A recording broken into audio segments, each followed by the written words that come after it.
पूरे घर को सर पे उठा लेती हूँ।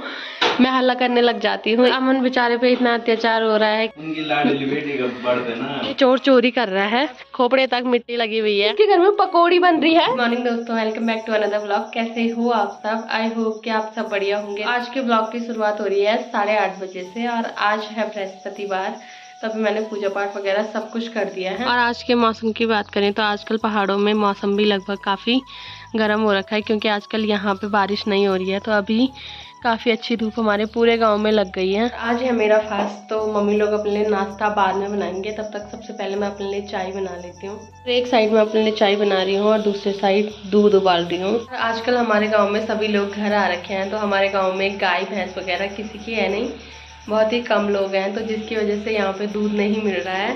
तो जब से अमन आया है तब से अमन सुबह मार्केट चला जाता है दूध के लिए, क्योंकि उसे खुद दूध चाहिए। जब 1-2 दिन तक मैंने उसे दूध मंगाया तब उसने नहीं लाया, पर कम से कम इतना है कि चलो आजकल दूध मिल ही रहा है, क्योंकि आजकल गांव की ये सबसे बड़ी समस्या है कि दूध नहीं मिल रहा है। अभी टाइम हो रहा है 10 बजने वाले हैं, तो अब इनका नाश्ता बन रहा है। तो अभी मेरी मम्मी यहाँ पे आ गई है मेरे साथ बैठने के लिए। और आज जिस दिन मेरा व्रत होता है उस दिन ये मेरा फेवरेट खाना बनाते हैं। तो आज मेरी मम्मी हरी सब्जी बना रही है नाश्ते में। और आजकल अमन बेचारे पे इतना अत्याचार हो रहा है कि आज 10 बज गए हैं और इसको नाश्ता नहीं मिला।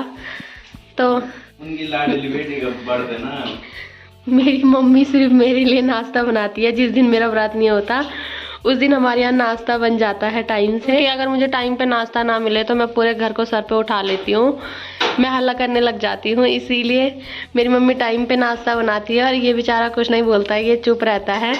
तो इसीलिए आज नाश्ता लेट बन रहा है।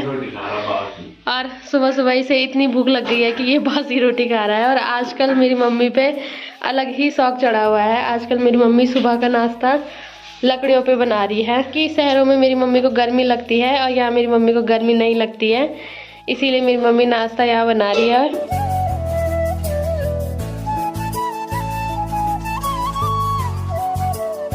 हमारे घर में जितने भी मेरे भाई हैं सभी की एक ही आदत है, ये तारक मेहता देखते हुए नाश्ता करते हैं और तभी इनका नाश्ता पचता है, वरना इनका नाश्ता अपच हो जाता है बल।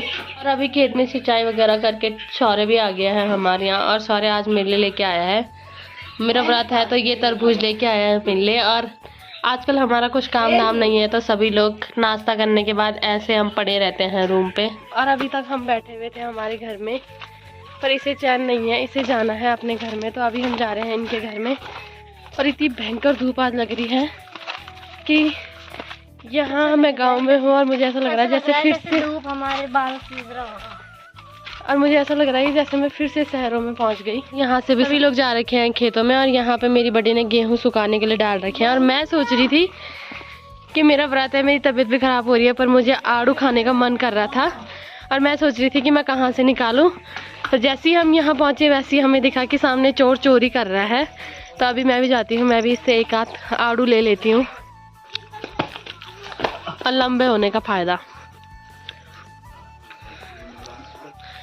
और दादा जा रखे हैं देहरादून और दादी यहाँ नहीं है।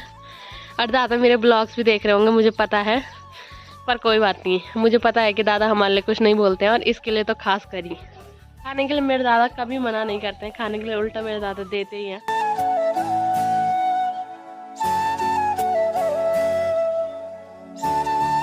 और जितने में हम चोरी कर रहे थे उतने में मेरी दादी भी आ गई है और दादी का भी यही कहना है कि अपने पेड़ की कोई चोरी नहीं होती, निकाल लो और खा लो। और अभी टिंगू की बारी है आरू लेने के लिए, और टिंगू के लिए टिंगू वाला आरू इसने निकाल दिया है। मेरा नाम टिंगू रखा, उसका मर्डर कर दूंगा। मैंने और संध्या नहीं रखा था, तुम दोनों का मर्डर कर ले।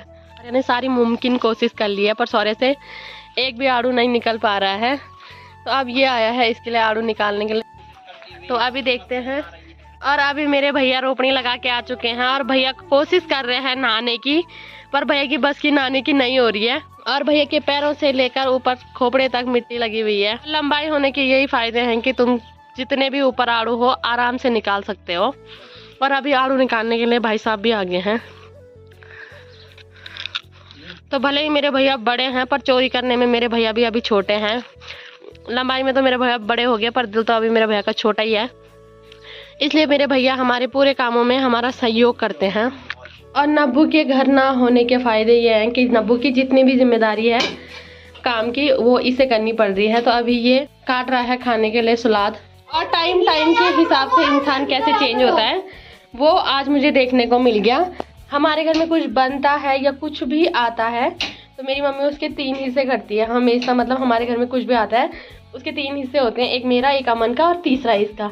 और भाई इसके घर में पकौड़ी बन रही है और ये अकेले खा रहा है। काट दूंगा मैं इससे पकौड़ी। हाँ तो ये है इसकी धमकियाँ। और ये पहले वो था कि मेरे बिना भाई ये कुछ भी नहीं खाता था, ये कुछ भी इनके घर में बनता था ये मेरे लिए जरूर लाता था। और आज इन्होंने पकौड़ी बनाई और खुद ही खा ली। आपके लिए रख रखा है। तो अगर मैंने आपको दे दिया तो फिर मैं आपकी 10 मुक्का मारूंगा। ठीक है, पकौड़ी का तो सिर्फ चूरा रह रखा और इसने मेरे लिए रख रखी है।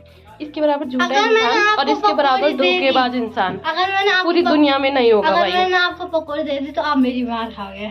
अगर इसने मुझे पकौड़ी दी तो मैं जरूर ब्लॉग में दिखाऊंगी, पर नहीं तो ये बहुत धोखेबाज है। और मेरी चाची भी अलग से, क्योंकि मेरी चाची भी मेरे बिना कुछ नहीं खाती। और हम आड़ू खाते हैं नॉर्मल तरीके से और ये खाता है आड़ू को कट करके, फिर उसको एक टिफिन में डाल के, फिर उसमें नमक मिर्ची पाउडर डाल के और फिर उसको मिक्स करके उसके बाद ये आड़ू खाता है। तो इसके शौक बहुत बड़े बड़े हैं, दिखने का भले ही ये छोटा है।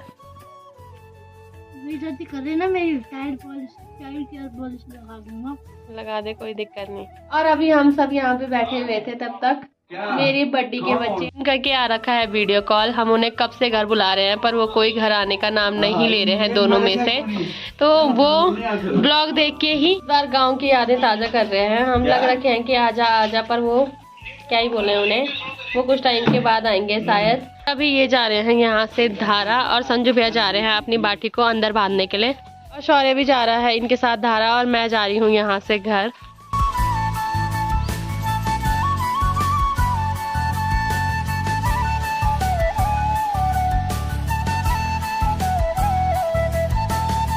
और यहाँ तक मैं आई थी इनके साथ, तो यहाँ से ये जाएंगे धारा और मैं जाऊंगी ऊपर घर। और अभी लगभग शाम हो गई है और ये सभी लोग उठ गए हैं सो के और शौर्य भी उठ गया है। अभी शौर्य का टाइम भी हो गया है उठने का। और इन दोनों का कुछ काम धाम नहीं है, ये दोनों घूमते ही रहते हैं पूरे गांव में। तो अभी ये चले गए हैं घूमने के लिए। अभी मेरी मम्मी भी चली गई है और अभी लगभग शाम हो गई है और अब हो गया है मेरे कथा पढ़ने का टाइम। तो आज के ब्लॉग को रखते हैं इतना ही। अगर आपको वीडियो पसंद आई है तो वीडियो को लाइक करें, कमेंट करें और चैनल को सब्सक्राइब करें। मैं ललिता भावना मिलती हूँ आपको अपने किसी नेक्स्ट ब्लॉग में। तब तक के लिए जय माता दी।